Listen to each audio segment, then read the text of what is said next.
अस्सलामुअलैकुम बच्चों, कैसे हैं आप। उम्मीद है आप सब खैरियत से होंगे। आज हम आपको उर्दू की क्लास में खुशामदीद कहते हैं।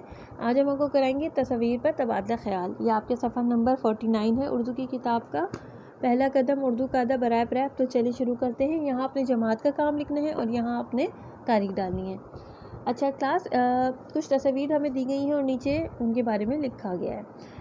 पहले लिखा है, सबसे पहले तस्वीर के नीचे दूसरों की मदद करना। दूसरों की मदद करना क्लास कैसी आदत है, हम बहुत अच्छी आदत है। और हमारे नबी करीम सल्लल्लाहु अलैहि वसल्लम भी कहते थे कि जब भी कोई मुश्किल में हो या किसी को आपकी मदद की ज़रूरत हो तो आपने उसकी मदद करनी है। जैसे कि तस्वीर में है कि एक अंधा है जिसे सड़क पार करनी है और वो परेशान है कि वो कैसे करे, तो आपने उसकी मदद करनी है, उसको सड़क पार करा देनी है। ठीक है।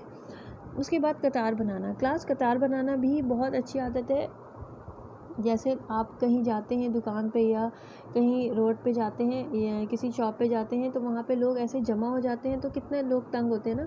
कतार बनाने से क्या होता है, कतार बनाने से इंसान भी तरीके से काम कर सकता है और दूसरा भी आराम से रहता है। और कतार बनाने से एक जो है आपकी एक तरह से क्या होती है जी, आपको मैनर्स आते हैं ज़िंदगी में रहने के तरीके का। ठीक है।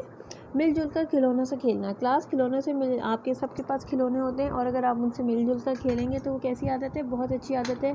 एक कि वो आपका खिलौना ले ले या आप उसका ले लो और आप दोनों मिलजुल के खेलो। एक वक्त वो खेल ले, एक वक्त आप खेल लो, ताकि ये आपकी मोहब्बत भी बढ़ाएगा और फिर जब आपको उसकी ज़रूरत होगी इसके खिलौने की, वो आपको भी शेयर कराएगा, यानी कि आपको भी देगा। ठीक है। इस तरह मिलजुल के खेलना चाहिए। कूड़ादान इस्तेमाल करना। कूड़ेदान में हमेशा कुछ कूड़ा डालना चाहिए। बहुत से लोग कूड़ा जो है वो रोड पे फेंक देते हैं कि स्वीपर आएगा, झाड़ू वाला आएगा तो वो उठा के फेंक देगा, या गंदगी ऐसे छोड़ देते हैं। ये बहुत बुरी आदत है। कूड़ेदान किस लिए होते हैं, इस्तेमाल करने के लिए होते हैं, तो हमें इसको इस्तेमाल करना चाहिए।